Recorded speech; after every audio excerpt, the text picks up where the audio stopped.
तो दोस्तों आज जून की 20 तारीख है। अगर बात करूं तो आने वाला जो सीज़न है वो मॉनसून सीज़न है। बहुत सी जगहों पर जो मॉनसून है वो ऑलरेडी दस्तक दे चुका है और बहुत जगह पर बहुत जल्द देने वाला है। तो आज की इस वीडियो में हम लोग बात करेंगे कौन से ऐसे पौधे हैं जो मॉनसून सीज़न में अपने गार्डन में हम लोग ऐड कर सकते हैं। ये जो भी इस वीडियो में दोस्तों मैं पौधे आपके साथ शेयर करने वाला हूँ, ये ऐसे पौधे रहेंगे जो फ्लरिंग मेनली मॉनसून के बाद या मॉनसून के मिड से या मॉनसून के स्टार्टिंग से शुरू कर देंगे और सर्दी आने तक बहुत से ऐसे पौधे हैं जो बहुत अच्छे से जो फ्लरिंग है वो करते रहेंगे। तो चलिए वीडियो को स्टार्ट करते हैं, देता हूँ आपको सारी जानकारी। अगर बात करूं सबसे पहले पौधे की दोस्तों, तो सबसे पहला नंबर 1 मैंने जिसको दिया है, ये देखिए इस तरह से रेन लिली है। रेन लिली एक मॉनसून फ्लावरिंग प्लांट रहता है और मॉनसून सीज़न से लेकर बात करूं तो सर्दी की शुरुआत तक ये पौधा बहुत अच्छे से फ्लावरिंग करता है। और इसमें बहुत से जो कलर्स हैं इस तरह से पिंक, वाइट, येलो और बहुत से मल्टी कलर्स, सभी के सभी जो कलर्स हैं वो नर्सरीज पर अवेलेबल भी रहते हैं। नंबर 2 है दोस्तों मिनिएचर हिबिस्कस या हाइब्रिड हिबिस्कस। मिनिएचर में और हाइब्रिड में जो खास बात रहती है, जब गर्मी बहुत ज़्यादा रहती है इन पौधों में फ्लावरिंग कम रहती है, लेकिन जैसे ही गर्मी थोड़ी सी कम होने लगती है, मानसून का सीज़न स्टार्ट होता है, ये पौधे बहुत ज़्यादा क्वांटिटी में जो कलियाँ हैं उनको भी प्रोड्यूस करते हैं, जो फ्लावर्स हैं उनको भी प्रोड्यूस करते हैं। तो आप हाइब्रिड गुड़ल हिबिस्कस या फिर मिनिएचर हिबिस्कस दोनों की तरफ देख सकते हैं। दोनों पौधे बहुत बेहतरीन रहते हैं इस मौसम में ग्रो करने के लिए।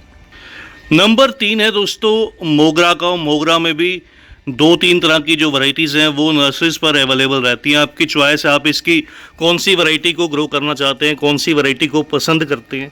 तो ये खुशबूदार फूल रहते हैं। इनका भी जो मेन फ्लावरिंग सीज़न है वो मानसून के बाद बहुत बढ़िया रहता है। इस मौसम में कई बार इनमें बर्ड ड्रॉप की समस्या आती है, लेकिन मानसून के बाद ये जो प्रॉब्लम है ये बिल्कुल पूरी तरह से दूर हो जाती है।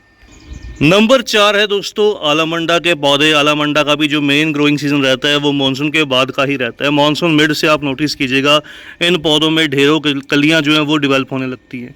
हालांकि ये गर्मी पसंद पौधे रहते हैं, लेकिन मानसून से लेकर जो लेट कह सकता हूँ समर तक, जब तक कि सर्दी की शुरुआत ना हो जाए तब तक ये पौधे जो हैं वो अच्छे से फ्लावरिंग करते रहते हैं। अगला नंबर आता है दोस्तों जूही या कुंदा की वैरायटीज़ का। जूही के पौधे ये भी जैस्मिन फैमिली से बिलोंग करते हैं और इनका भी जो मेन ग्रोइंग और जो कह सकता हूँ कि फ्लावरिंग सीज़न है वो मानसून के बाद स्टार्ट हो जाता है। और ये पौधे सर्दी के मिड तक जो है वो बहुत अच्छे से फ्लावरिंग करते हैं। फिर उसके बाद दोबारा से ये जो पौधे हैं ये स्प्रिंग सीजन में फ्लावरिंग करते हैं। तो ये सेमी वाइन टाइप रहते हैं, बेल की तरह भी आप इनको ग्रो कर सकते हैं, लेकिन गमले में बहुत अच्छे से ये सेमी बेल की तरह बहुत बढ़िया से ग्रो करते हैं। नेक्स्ट जो प्लांट है दोस्तों ये हर सिंगार का पौधा है। हर सिंगार भी जो है ये दोस्तों मानसून के बाद से जो है वो फ्लावरिंग करना स्टार्ट होता है। कुछ एरियाज़ में इसके जो फ्लावर्स हैं वो सितंबर में देखना स्टार्ट होते हैं, कुछ एरियाज़ में जो है वो जुलाई के एंड में भी स्टार्ट हो जाते हैं। और सर्दी से ज़्यादा सर्दी पड़ने से ठीक पहले तक ये पौधा बहुत अच्छे से ग्रो करता है और बहुत बढ़िया से फ्लावरिंग करता है। इसके भी जो फ्लावर्स हैं वो खुशबूदार रहते हैं। आप चाहें तो मानसून के सीज़न में इन पौधों को कटिंग से भी प्रोपोगेट कर सकते हैं। नेक्स्ट जो फ्लावर्स हैं दोस्तों ये मधुमालती के हैं। मधुमालती में दोनों तरह की वैरायटीज़ अवेलेबल रहती हैं, चाहे आप इसकी बेल वाली या फिर इस तरह से बुश वाली वैरायटी को ग्रो कर सकते हैं। तो ये गमले के लिए जो बुश वाली वैरायटी है वो परफेक्ट रहती है। और मानसून के बाद या फिर कह लीजिए ऐसा टेम्परेचर जो थोड़ा मॉडरेट रहता है, बहुत ज़्यादा गर्म ना हो बहुत ज़्यादा ठंडा ना हो, तो वैसे टेम्परेचर में ये जो पौधे हैं ये बहुत अच्छे से फ्लावरिंग करते हैं। तो ये भी परफेक्ट ऑप्शन है। आप अपने गार्डन में इस मानसून सीज़न में इन पौधों को ज़रूर ग्रो कीजिएगा।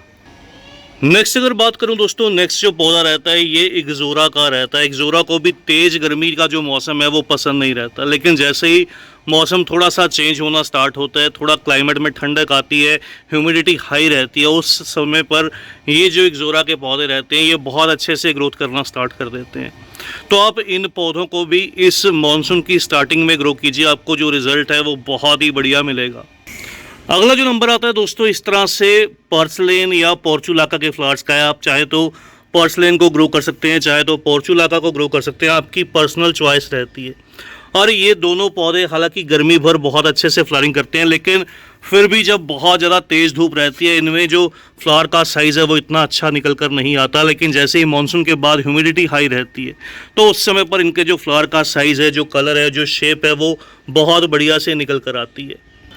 अगला जो पौधा रहता है दोस्तों ये चांदनी का रहता है। चांदनी एक परमानेंट फ्लावरिंग प्लांट की लिस्ट में आता है, लेकिन इसको भी हाई ह्यूमिडिटी और मॉनसून के बाद का जो समय है वो बहुत पसंद रहता है। इसके फ्लावर के खिलने का समय रात का समय रहता है, इसलिए इसको चांदनी बोला जाता है। रात के समय इसके जो फ्लावर्स हैं वो खिलने लगते हैं। और इसकी जो डबल वैरायटी और सिंगल वैरायटी दोनों तरह की जो वैरायटीज़ है वो नर्सरीज पर अवेलेबल भी रहती हैं, तो आप इसकी दोनों वैरायटीज़ को इस मॉनसून के समय पर ग्रो कर सकते हैं। अगली अगर बात करूं दोस्तों, अगला जो पौधा रहता है ये गार्डिनिया या गंधराज का रहता है। गंधराज के भी जो पौधे रहते हैं ये मॉडरेट क्लाइमेट को जो है वो हाई ह्यूमिडिटी को पसंद करते हैं। जब या तो कह लीजिए कि सितंबर अक्टूबर का मौसम रहता है, उस समय पर ये पौधे इनकी कलियां जो हैं वो अच्छे से खिलती हैं, अच्छे से खुलती हैं। या फिर दूसरा जब स्प्रिंग सीज़न की शुरुआत रहती है, तो इस मौसम में आप इन पौधों को ग्रो कीजिएगा। मानसून के बाद ये पौधे जो कलियां गिरने की समस्या थी वो दूर होने लगेगी और नर्सरी पर बहुत ईजिली आपको इस मौसम में मानसून के बाद या मानसून के बिटवीन कह सकता हूँ कि ये जो गार्डिनिया गंधराज के पौधे हैं ये अवेलेबल भी रहेंगे। फिर अगला जो पौधा है दोस्तों इस लिस्ट के अंदर ये देखिए इस तरह से चंपा या प्लूमेरिया के पौधे। चंपा के पौधे हालांकि गर्मी पसंद रहते हैं और ख़ास तौर पर ये जो पौधे हैं ये स्प्रिंग सीज़न से, जब गर्मी की शुरुआत होती है तब से जो फ्लावरिंग है वो स्टार्ट भी कर देते हैं। लेकिन फिर भी कहना चाहूँगा तेज़ धूप तेज़ गर्मी में कई बार इनके भी जो फ्लावर्स हैं वो बर्न होने लगते हैं। अब जैसे ही टेम्परेचर नॉर्मल होने लगेगा फिर ये पौधे बहुत अच्छे से फ्लावरिंग करेंगे।